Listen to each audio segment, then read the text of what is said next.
Madame la Présidente, le Premier ministre avait fait une promesse aux Québécois en 2014 qu'il allait légiférer sur un principe simple et que tout le monde avait compris. Dans le secteur public, on ne pourrait plus, si on est salarié, employé, donner des services à visage couvert et les citoyens ne pourraient pas en avoir à visage couvert. Il avait oublié de nous dire des conditions s'appliquent. Et lorsqu'on lui a demandé est-ce que c'est normal qu'une dame passe son examen de conduite officielle à visage couvert, il a dit de Marrakech, c'est un peu normal, il y a des accommodements, puis il va y en avoir pour la suite, c'est ce qu'on a lu dans les gazettes. Ensuite, il s'est comme replié sur une cassette où il a répété constamment « il n'y en aura pas, il n'y en aura pas ». Alors, je vais vous poser la question simplement. Tu sais, c'est comme si le bon vendeur de voitures usagées vous dit « la voiture va fonctionner parfaitement, sauf si vous la mettez sur la route ». Alors, je vais lui poser la question. Est-ce qu'il peut s'engager? Est-ce que dans sa loi, ce sera le visage découvert et qu'il n'y aura aucune exception pour motif religieux? Aucune exception pour motif religieux. Alors, Monsieur le Premier ministre. C'est là le sens de la législation qu'on va adopter. C'est pas les paroles qu'on m'attribue n'ont pas été celles que j'ai prononcées. J'ai répété à plusieurs reprises que la loi serait très claire et, Madame la Présidente, contrairement à peut-être ce qu'on observe de votre côté, nous, on ne change pas de position à chaque semaine selon le contexte politique. Notre position a toujours été la même. Il faut encadrer les accommodements raisonnables.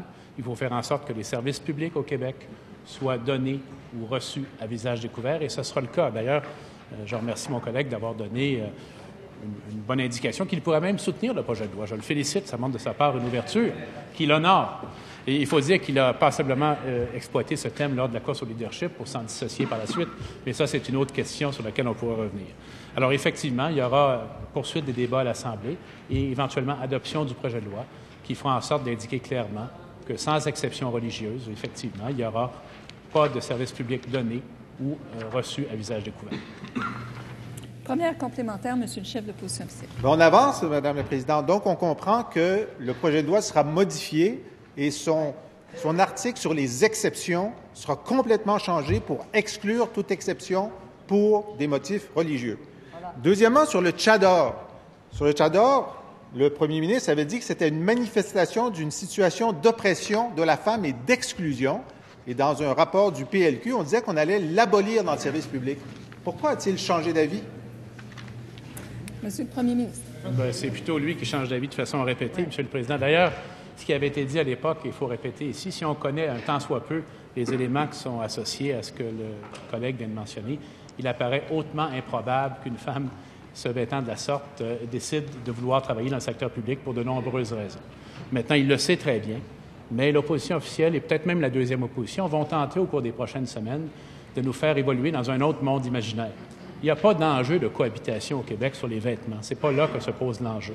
L'enjeu véritable, l'enjeu de société véritable, il se pose sur la question de la radicalisation qui n'a pas de lien nécessairement avec la religion, qui peut y être associée ou pas, mais il faut absolument s'en occuper. Il n'y a pas aucune femme au Québec portant le tchador dans les services publics. Deuxième complémentaire, Monsieur le chef de l'opposition officielle. Donc, on doit comprendre que le premier ministre était dans un monde imaginaire lorsqu'il a rendu public, le 21 janvier 2014, un document dans lequel le caucus du Parti libéral dit oui à l'interdiction de la burqa, du niqab et du tchador chez les employés de l'État. Pourquoi a-t-il dit ça s'il pense que c'est d'un monde imaginaire? Monsieur le Premier ministre. Parce que dans le monde réel auquel lui et moi appartenons, il faut également respecter les lois existantes, dont les chartes des droits et libertés. Ça m'apparaît la moindre des choses, à moins qu'ils veulent se dissocier des chartes des droits et libertés du Québec et du Canada, qui sont assez clairs sur ces questions-là. Je répète qu'on n'est pas dans un monde imaginaire, on est dans un monde réel. Il n'y a aucune femme, Madame la Présidente, dans les services publics qui porte un tchador.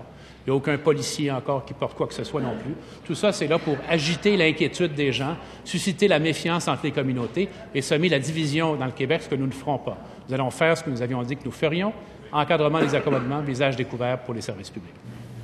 Troisième complémentaire, Monsieur le chef de l'opposition. On essaie de suivre le premier ministre, c'est difficile. Donc, il vient de dire par inférence qu'il cherchait la division, qu'il cherchait à contredire les chartes, qu'il était dans un monde imaginaire lorsqu'il a officiellement déposé un document où il s'engageait au nom de son caucus, qui semble d'accord avec cette position-là, à interdire le tchador chez les employés de l'État.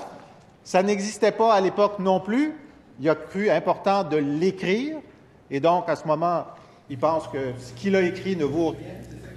Monsieur le Premier ministre. Bien, contrairement, Madame la Présidente, à ce qu'on observe chez mon collègue, moi, je ne me suis jamais désolidarisé de ce que mon équipe fait.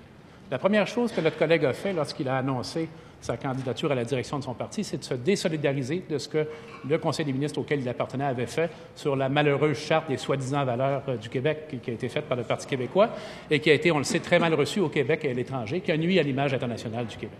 Maintenant, nous, on a toujours été très clairs sur nos orientations. Madame la Présidente, je vais les répéter pour bien les comprendre. Madame la Présidente, encadrement des accommodements raisonnables, visage découvert pour prestations et réception des services publics, ça m'apparaît très clair, ça a toujours été le cas. Nous, on vit dans le monde réel, on vit dans un Québec où il y a des lois à respecter et des règlements, mais où les gens vivent bien ensemble aussi.